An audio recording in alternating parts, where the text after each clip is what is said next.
Hi, good evening. This presentation is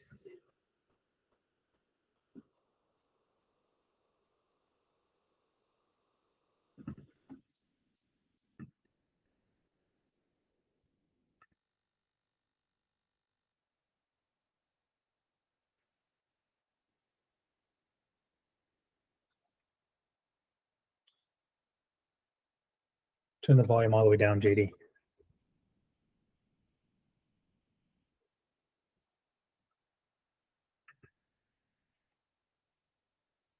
Okay. So good evening. This is David Murphy. Welcome. Hopefully this presentation is helpful to you and your children. The focus of this presentation is really based on raising balanced children, really taking a framework around parenting the student athlete and what does that mean to when we think about the dynamic life of our children and how to really embrace their strengths, but also cultivate a type of mindset and skills that allow them to thrive in life. And how do you create that? And what's some of the recommendations that might be helpful as you think about your child's needs, whether they're complex or not. Hopefully you find this training or this presentation helpful. So a little bit about me. I'm not only a special ed teacher, but also a parent and executive function coach owning a business, executive function coaching practice in Massachusetts, and providing levels of coaching support for students, parents, and adults. So, but I'm also a special ed teacher during the day, working with kids in a high school setting, but also a parent. And I put on my athletic coaching hat as well. And I feel like personally, this is a type of training that connects with me as much as it would with you, as I have a 13-year-old and an 8-year-old, and both are involved in a dynamic life as student athletes. And hopefully there's some parallelism to my growth as a parent and how I've made mistakes in my own journey, and hopefully we can learn together in this training. Okay, so a little bit around kind of the framework of this is really around trying to understand how to effectively cultivate that mindset and that development within our children in this kind of very competitive and high-paced society that we live in, and where there's always this ongoing challenge to teach the process versus the product or the outcomes of life, and where you have this ongoing conversation around grades and winning versus the journey of learning and the journey of improving. And so really the framework for this type of presentation, I'd like to kind of frame it around two constructs that might help us organize our thinking around this presentation and how we can use the relationship between the effective framework around the student development and the effective framework around the athletic development. And what does that mean? We mirror the two as a whole child. And so I'm going to start with with really the athletic side of our students and growth. And when I say athlete, I don't really mean just athlete. I just mean a child that's more dynamic beyond the classroom, that has interests and passions and is willing to commit the time to pursue them, whether it's a musical instrument, right? Whether it's theater. It doesn't really matter. What matters is we're looking at the whole child in this conversation and the dynamic relationship between their life as a student and their life in that non-student category. But at the elementary level, there's these developmental milestones that relate in this framework around the development of the athlete, or of the child that is engaged in the physical activity, and how they are pursuing interests that that they cultivate over time, and that starts obviously at birth, but stage 1 and 2 is really the developmental fundamental stages of learning and exploring and trying new things, and seeing what they like and don't like, and trying, and just really being open to what's out there and what does it mean to them. And that's where we as parents are always trying to get our kids trying new things, right? And sometimes and the stage 3 is a little bit of a blend between the elementary phase of child's development and the middle school phase of child's development. But this is a big stage because this is that transition stage in a way where they really convert those fundamental movement skills into maybe more focused sports activity. And when we think about kind of our society today, it can become very linear in its sports focus or activity focus. Again, I'm not always about sports, but it is about activities, and that might become linear in their scope, right? Versus and too early in their development. And how do we continue, to give our children a chance to explore options as long as possible and cultivate interest as long as possible in various activities, realizing one of the consequences of jumping into some sports activities too soon, too early, with too high of an intensity is you have a burnout effect, but also the injuries that can come from linear sports. My daughter's a skater, for example, and she's not as high level as Nathan Chen, but you can, but it's such a linear sport in terms of impact on muscle movement, and where she jumps and lands on the same leg, jumps and lands on the same leg, jumps and spins and lands on the same leg over and over and over and over and over again. And so that kind of linear movement over time has its consequence. So and so how do you find that balance between that sport and other sports where she can explore other muscle groups and other movements that allow her to continue to grow as a young, young adult, a young female. But as you get into middle school, this is obviously a phase of the student athlete's profile. Or again, trying to focus just on the kind of the model within the athlete. As you get to middle school, the training becomes more kind of focused, right? That maybe there's a little transition around you start to see what you really want to spend more time in, or you're starting to grow, you're starting to mature, you're starting to find your space in terms of size and potential and athleticism and maybe even motivation, right? And mental focus and things like that start to shape a little bit around physically, what do I want to get involved with and where do I want to put more and more of my attention. So in that middle school model, is kind of the stage 4 and 5 is you start to form those habits, right? Around health and fitness, and you just continue to move down, ideally not move down too much of a linear process in terms of sports, but you still you try to stay as general as you can, and as our kids are still growing, they're still learning, and still trying to figure out their place in the planet. And as a dad, again, who's my passion has always been soccer and running, and I was a D1 athlete in college for a short stint, but as a runner, but my passion has always been kind of soccer. I found that just being a life skill that I've kind of stayed with. But as I've kind of put on my soccer hat, our coaching hat, I found that my journey with my daughter was a really meaningful one in terms of our relationship. But at one point, I realized too that soccer. I tried to maintain perspective, and I always needed my wife and my at my side, keeping me grounded in my perspective. That finding that balance, finding other outlets that are going to be more important for her to explore. And the truth is, by doing that, by being willing and able to pull back over and over and over again, my daughter was able to move into other interests without me driving the bus. And I thought that was my own lessons learned in that journey, where she's now involved with theater, she's now involved with singing, and there's all these other areas of development that we miss out on maybe if we are too linear in our paths with our kids at a young age. And I think that's my reflection in that process. And I have an 8-year-old son. He's on a screen call now. He's been he's in charge of entering people into the room. So thanks, JD, for helping out. But his journey too in this process as a young athlete, but also wanting to play almost everything, which is great.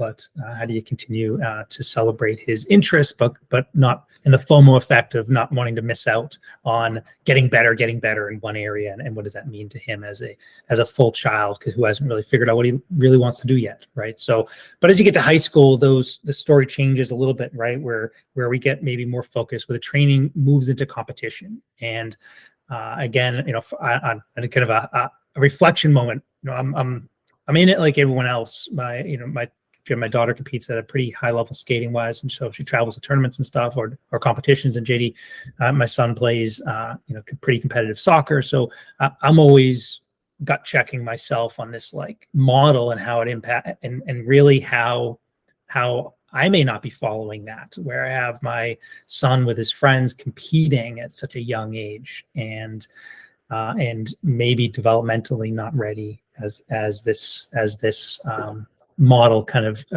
gut checks us on that, right? When are you supposed to compete?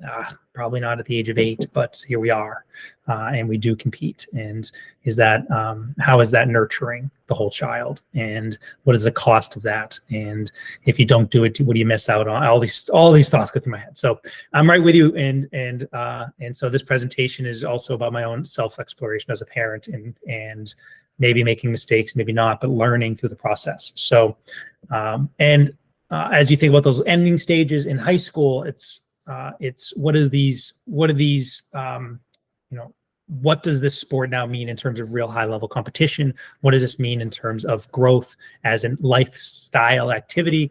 And what does it mean in terms of future?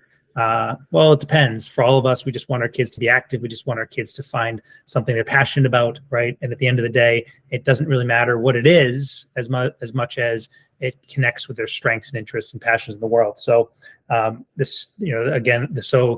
think being a student athlete or a dynamic student is probably the most interesting ways to go through high school and to go through life, because it's dynamic. It's not as linear as just being a student, showing up to class, getting the work done, passing the assignments. That just sounds pretty mundane and boring from my standpoint. I really wasn't that connected to school. So I found my life in sports as much as any kids. And I found my home, I found my tribe, found my people. And I think that's very real in terms of what we want for our children, to make their connections, to find their growth in that athletic pursuit. And kind of a caveat to that, I always think of athletics being a chance to learn and grow and develop, right? So there's 2 types of athletics. There's the individual sport, and then there's the team sport. At least that's how I frame it out in my own thinking, where the individual sport is where you work one-on-one against you and the clock, maybe you and time, right? Where you have to cultivate your own, or maybe it's tennis where it's you against another player, and you're harnessing your skills and your abilities in order to perform and compete against one other person. Where in team sports, you're not alone. And what does that mean? So there's 2 different types of learning potentials when you think about the types of sports that are out there, and the growth around the individual versus the growth of it and your relationship and growth within a team. And how we can find balance with that as parents, as we cultivate that within our children and help them explore the possibilities and the potentiality of being able to tackle that. But that's not just in athletics, right? That's in something that might be related to a musical pursuit or theater pursuit or whatever other hobby or interest is just non-academic, but it involves you willing to compete, right? Willing to take a risk, whether it's debate club, right? Whether it's robotics, like these ability areas outside of the classroom where I get to harness my passions, my interests, and skills, and expand and explore. The reason I talk about athletics is we get in kind of a pattern of overscheduled world of getting my kids involved with 6 different sports during the week, or 5 different sports, or just the schedule, and the ongoing attention to try to, keep up in a way. And what does that mean in terms of the whole child? And we're always kind of gut checking ourselves on that, and we're always trying to reframe and find that balance. So the other framework I want to talk about is a college readiness framework. And you're like, yeah, I have an 8-year-old. I'm not thinking about college, but there's a framework that's worth acknowledging or understanding when we think about the trajectory of leaving the nest. And I think that's important, right? It's not really about college. It's about leaving the nest, pursuing a world outside of school, outside of the town, outside of the home, and what skills are needed in order to do that. And none of those skills fall under the category of sports, right? Sports in some cases becomes a gateway into some opportunities. Most of the time it's not. And so we have to have a real honest perspective around the whole child and what that means in terms of cultivating those other skills, other areas, other domains, and how that relates to our child. Okay. So for those that just joined, if you have questions or answer questions that as I kind of go through this, please let me know. As I touch on a topic that's kind of a hot topic, or you're like, okay, what does this mean to my child? Just stop me, throw out the question. I'm recording this training so that we can, so I can share it out with the audience, and so we'll be able to kind of circle back to it. But if you have questions, please just stop me, and I'll be hopefully having more of a dialogue kind of presentation, which I find far more enjoyable than just lecturing like I'm in front of a classroom. And from that, not from that academic skills perspective or that college readiness framework, I'm going to tackle some areas that I think are going to be helpful when we think about the student athlete profile and what it means when we don't necessarily have some intense skill development time like we would on a soccer pitch, or we might not have in the pool. Right. And so what are some skills that I really want to cultivate within my child that can help them continue to nurture that relationship between the student and the non-student, or the student and the athlete, or the student in the theater, in the performer, right? What does that mean? And creating that balance. So we have this active learning skill process I'm going to talk to you about, prioritizing skills, the growth mindset, grit mindset. It's extremely important to cultivate that. And how do we do that? I talk a lot about sacrifice, and it's really important to kind of acknowledge that. What does that mean to our kids, and helping them own that relationship between the student athlete? Planning skills, organizational skills. This is like the skill process, right? What skills? I have the skills in my athletic world. What are the skills in my non-athletic, in the academic world, that I want to acknowledge, build on, focus on, and be accountable to? And then this last one, 0 zeros, and that's going to be fun. It's a mindset language that helps to really tap into the daily maintenance of life. So, but active learning is, I use the word active because it's important to discriminate between passive learning, meaning I'm just looking, I'm just watching, I'm very linear, maybe I'm very one-dimensional in my learning process. And then there's the active learning, like I'm hands-on, I'm using more cognitive faculties. And what does that mean? How do I nurture that, right, as a skill?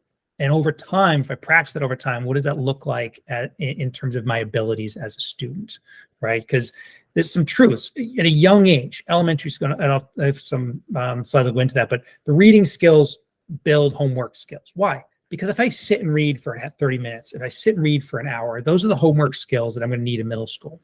Homework skills build study skills. I can't study if I don't have homework skills, because I need this homework skills to build the study habits. And then those types of active learning, academic skills lead into college readiness skills, right? Because it involves time management, it involves prioritizing, things like that. So when I think about active learning, I think about kind of the framework, the developmental areas in learning. I just framed it out in terms of elementary school, middle school, high school. But these are just kind of recommendations, and you can draw from them, you can challenge them, you can criticize, you can say, David, that makes no sense. It's fine. I love the debate.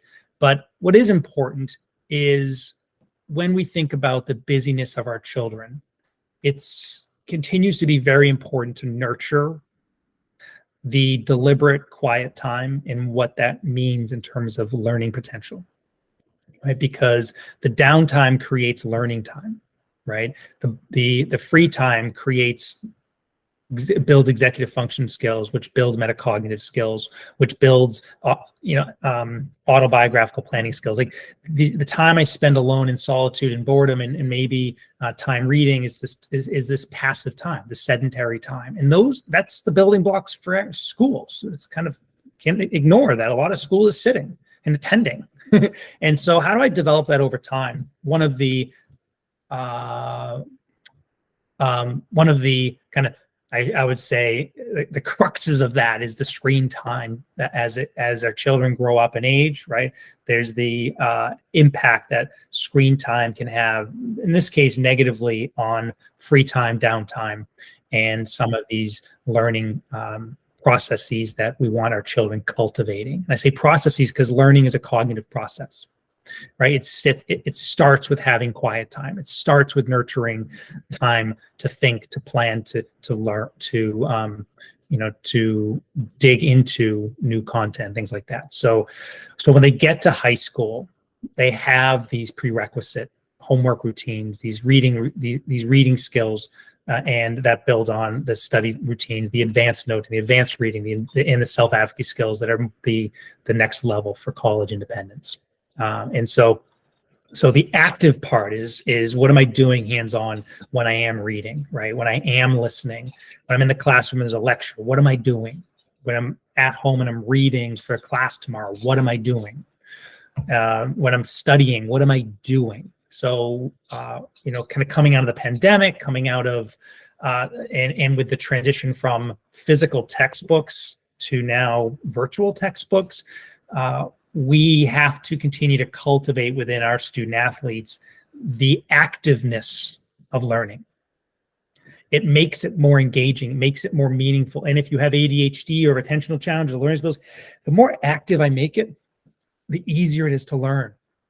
And we've really pulled back so much on the active part of learning that it's become far too passive. And we now need to go back to being far more intentional and deliberate in cultivating the activeness of learning. And so when you think about kind of the college readiness skills, you can click on this link if you have your phone.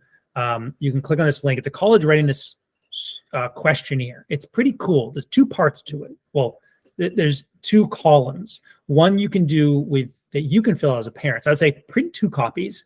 If your kid's old enough, maybe they're upper middle school, 8th grade, 7th grade, great, you should do it. Because these are the building blocks in high school they're going to want to focus on as a parent. You want to talk about as a parent. These are the skills, the next phase of your life, right? In harnessing, okay, yeah, you've spent 7 years playing hockey, 8 years playing hockey. You had skates on when you were 2. Now it's 7th grade. Now it's time to get more deliberate and intentional around what are the active learning, academic skills that I need to really own as I transition into high school and therefore out of high school, right? So it's a great service. You can print out 2 copies, give one to your kid, one to you, and then just use it as a conversation point because it does foster self-awareness and metacognition around thinking about thinking, who am I trying to be, and what skills do I want to focus on learning. So that's just helpful. If any questions about that, please let me know. I can show that, but please open it up yourself if you have questions about what it means. It's just a great tool. Prioritizing I'm going to use that a lot in this section of the presentation because I think it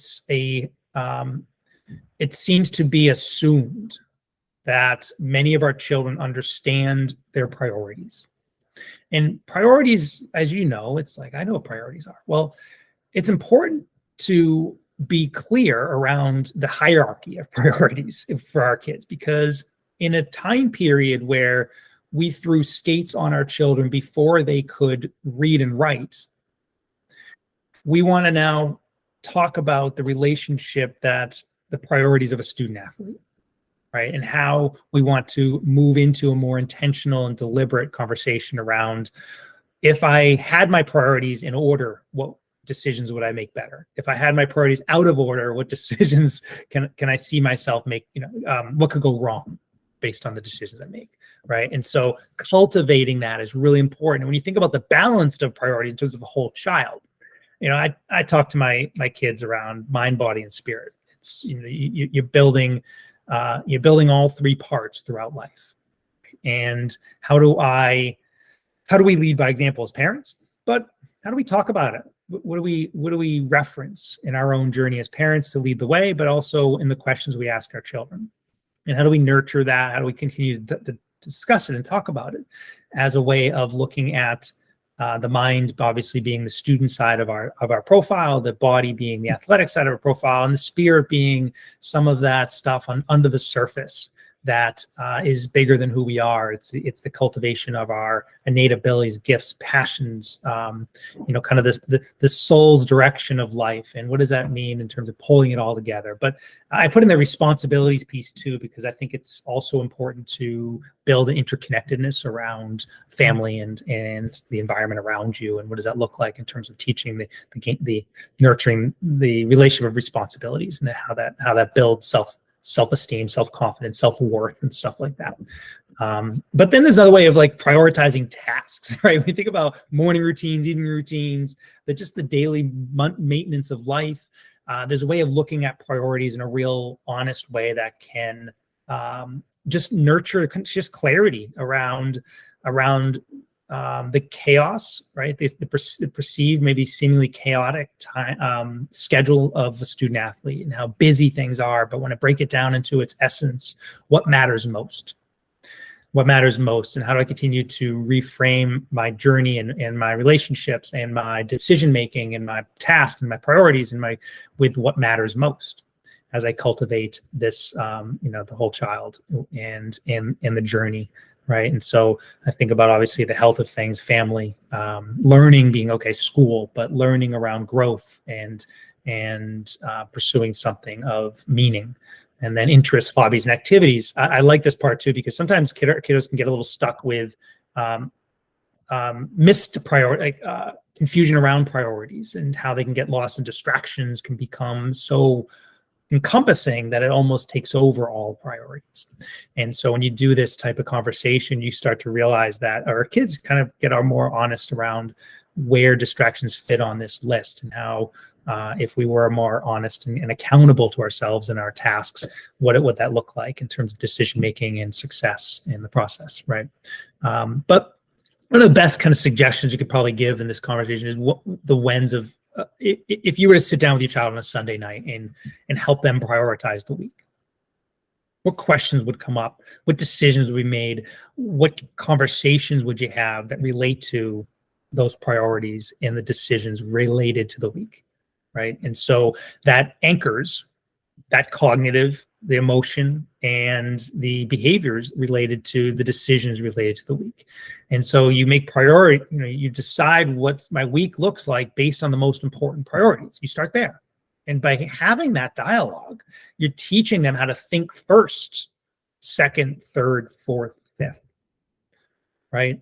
Big picture is, so we work with a lot of college students that are struggling in college. And one of the enlightening kind of outcomes in that, and just was realizing just how many students in that struggle in college they forget to eat.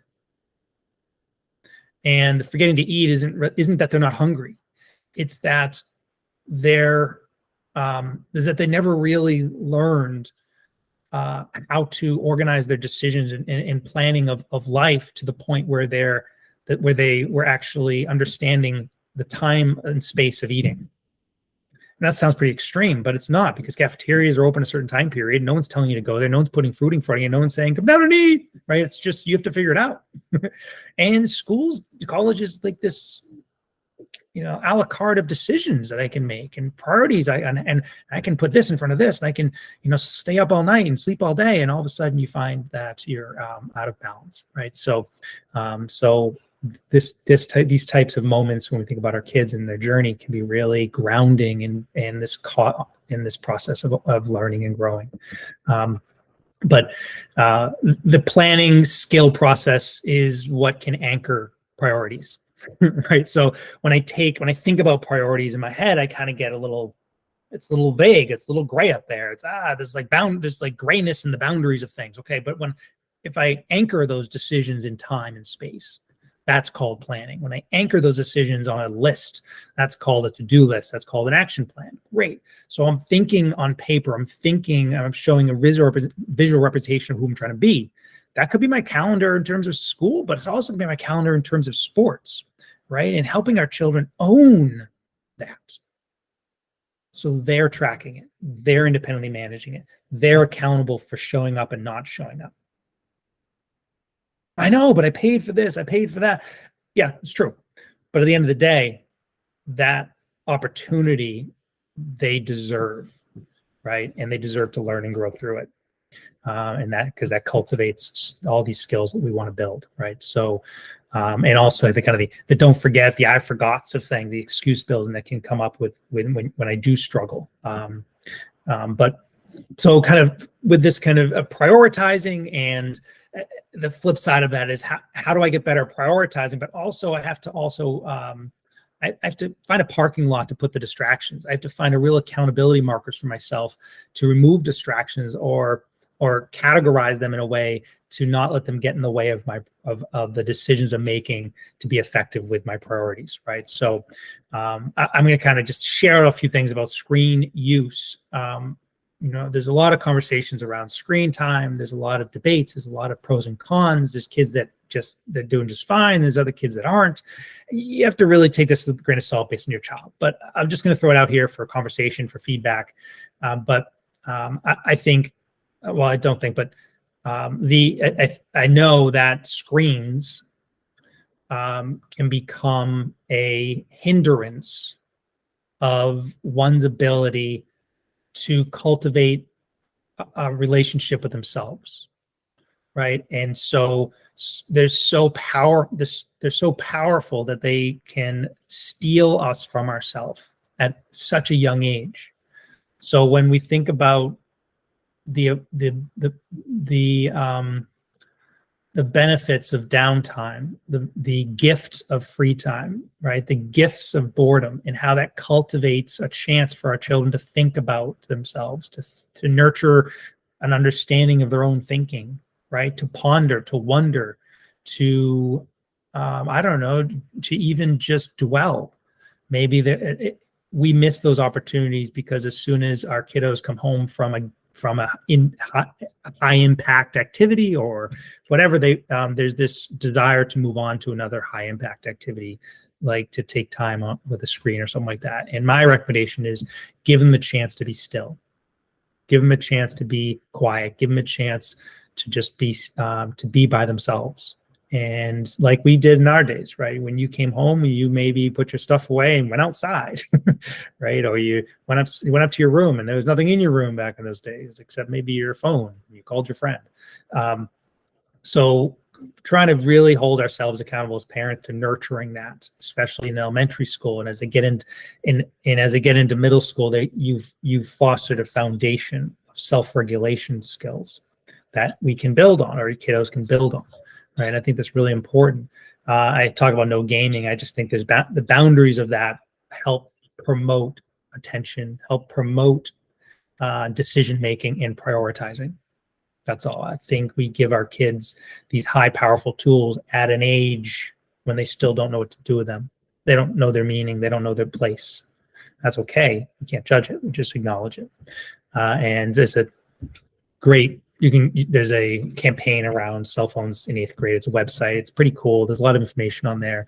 I think it's, again, worth acknowledging as parents that if we band together in that type of conversation, we'll be more successful and maybe not feel like our kid is so alienated. But there's only benefits on that type of conversation, that type of boundary, and potential for growth, right? So ideally, you've made certain decisions. You've helped your child move on this path of prioritizing and decision making and planning and time management and kind of balanced decision making around their life.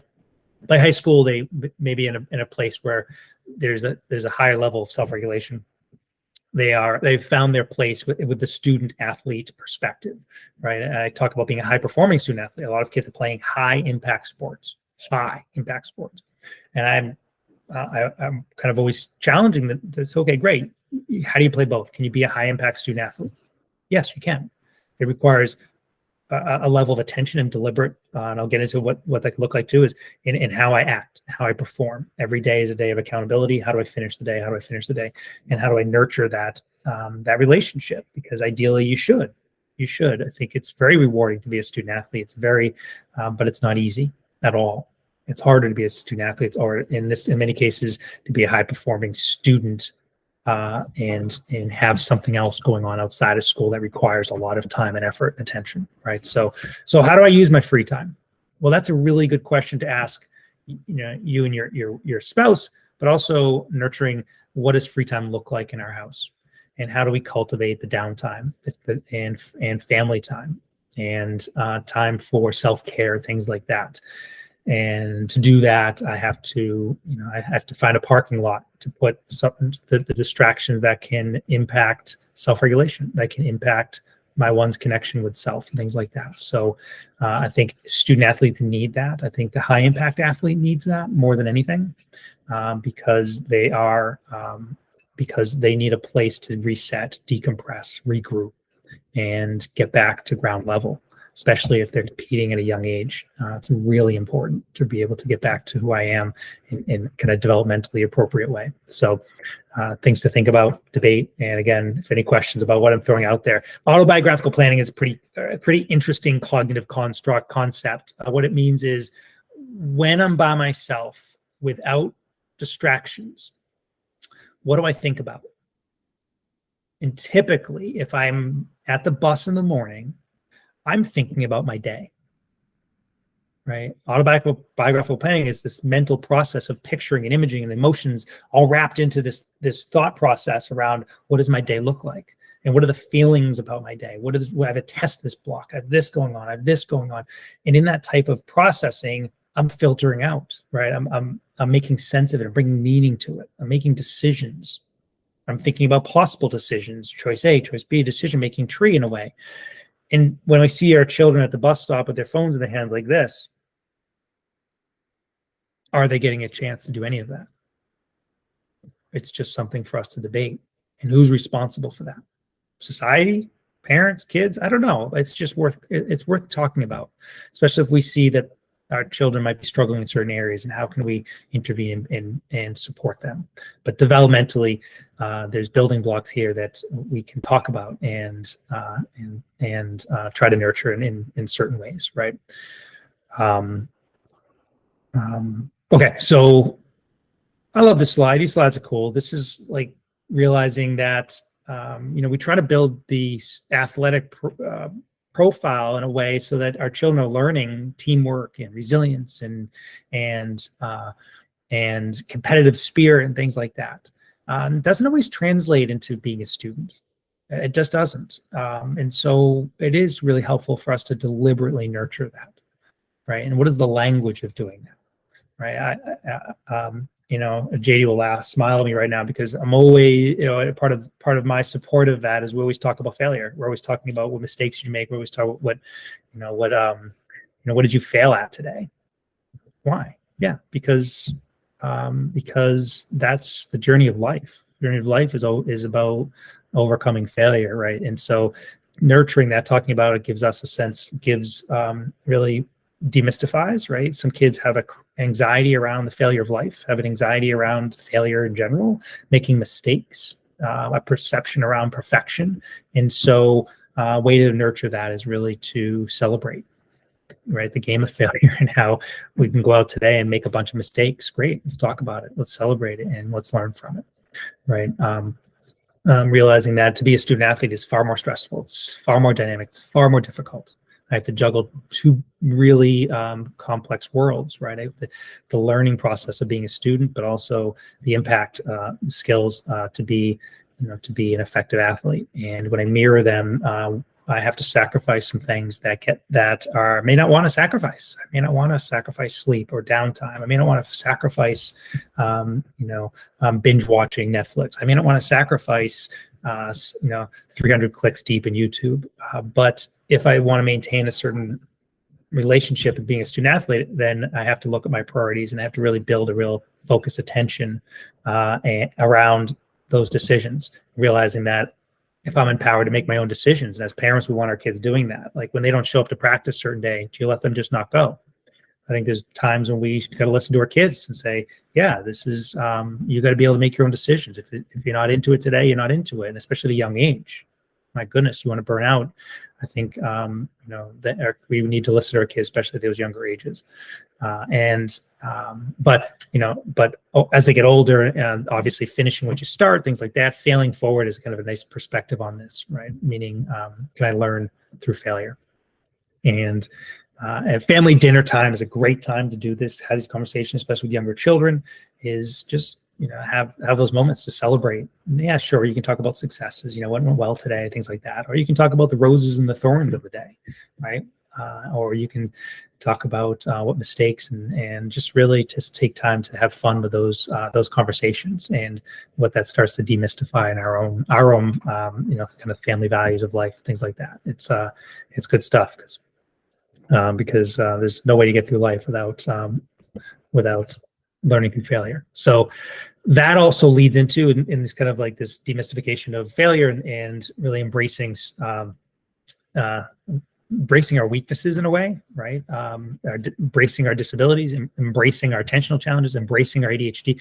It also helps us to feel more empowered to go out there and problem solve and attack the problems, attack the issues, attack the challenges with a level of confidence and a reassuredness that I'm not defined by my failure. I'm not defined by my disability. I'm not defined by, right? These are just opportunities. These are just potential problems that I can get out there and solve.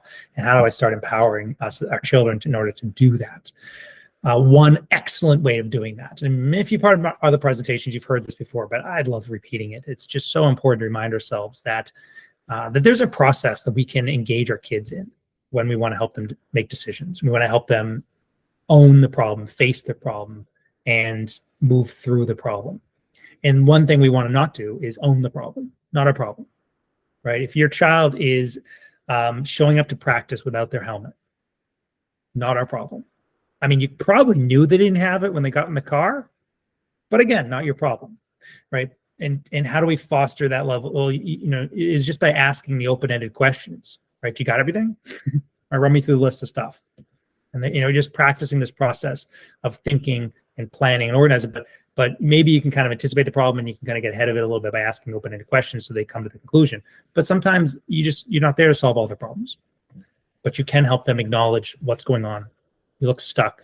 What's the problem? And help them own it and move through it with a level of ownership that builds their self-efficacy, builds their sense of agency, and builds their empowerment in this metacognitive process that it's a building blocks, right? The more times I'm solving my own problems, the better I get, right? So that's important. What also becomes important is some of the organizational problems that can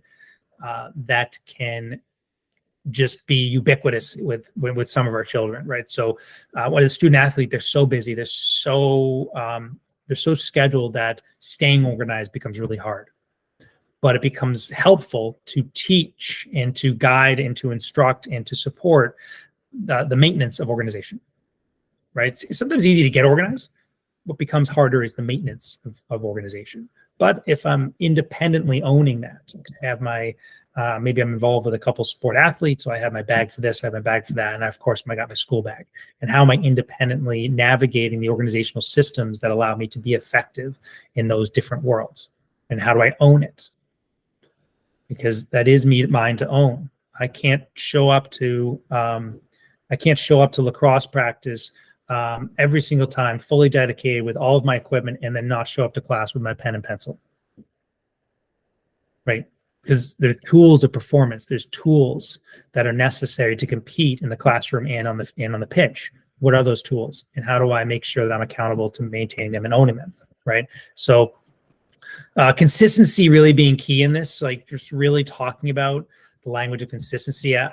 You can really frame this out simply around the importance of getting up and making your bed as a mindset that frames out organization of time, tasks, material. Just that one step in the morning creates this initiating process around the order of things. Of course, you're like, yeah, David, I don't make my bed, but that's not about you. But yeah, sure. Maybe we could lead by example as parents, but really about maybe nurturing that one moment of time and space can start to be a building block to other things, right? But there's also the systems of keeping equipment organized. What does that look like? And what is the independent management of that? What is the independent and backpack, things like that? ADLs. There's an organization of activities of daily living. Managing your own laundry is an opportunity to organize the equipment needed to get ready for practice, the equipment needed to get ready for school, and how do I independently own that in terms of my schedule and keeping my clothes organized. And a cool piece is just the cleanup of the dinner, teaching organization of space in a common area of the family. Really aligns a lot of priorities in terms of values and family values, things like that. So that's really a big deal. Sunday night being another kind of good time stamp to reset and organize for the week. For adults as well, right? So as a family effort, can we do that collectively? Because we're about to jump into a very busy student athlete week. And how do we reset things on a Sunday? Right. And so, and then the language around showing up organized and prepared. It's not just about sports, guys, right? It's also about school. And actually school comes first, right? So it's a student athlete. So how do I show up ready to compete in the classroom? How do I show up ready to compete in school? And what does it look like? What does the organizational systems look like in order to show up? And how do I cultivate that as a parent, right? And so what am I thinking about in the dynamic relation with both worlds, right? I have my backpack that has everything I need to compete in the classroom, and I have all my equipment I need to compete on the turf. Oh, okay. How's my time frame? So, I'm doing pretty great. Okay. This is really the last piece, but take this to your children. It's an excellent mindset tactic and training around really high performing task completion, right? Just imagine that your child embraces the challenge of getting every assignment submitted on time. And they're like, yeah, I've never been able to do that. Well, that's okay. Just imagine they were willing to commit to it. Right? Set the bar high, set the goals high, and then work towards achieving them. Right? And then you're already talking about failure. So you're celebrating the failure in the process, but you're also talking about the grit and the perseverance of committing and the ongoing efforts to reset towards that goal. It's an excellent goal because that's a building block. It requires all other things to work in harmony to get assignments passed in on time. I have to be using tools and processes and strategies to daily maintenance of finishing my day, getting my work checked off, assignments completed, and then I know that I've met the student side of the student athlete profile with zero tolerance. Right?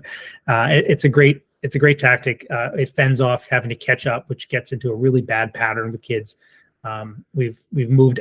Pandemic promoted a lot of time blindness because assignments weren't due dates. There was no due dates. Kids could submit whatever.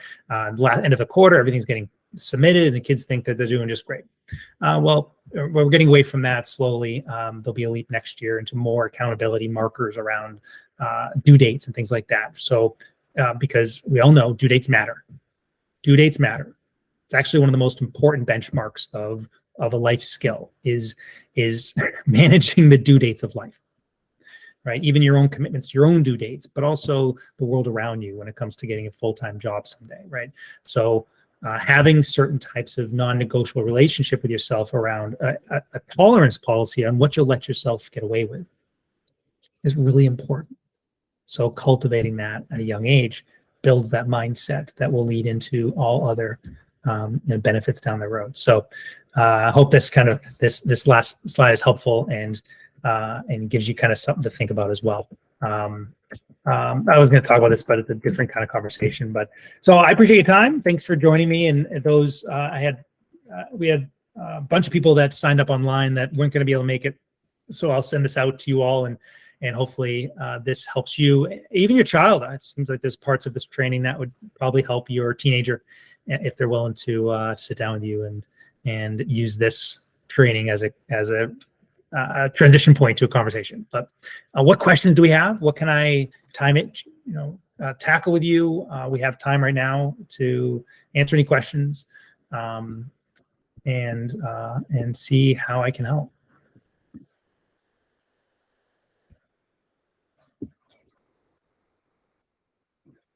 Oh yeah.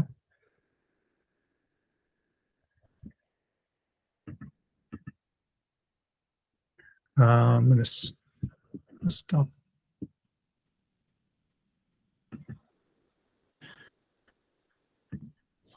Thank you. Yeah, thank you, Leah, for joining. Have a good night. Thanks.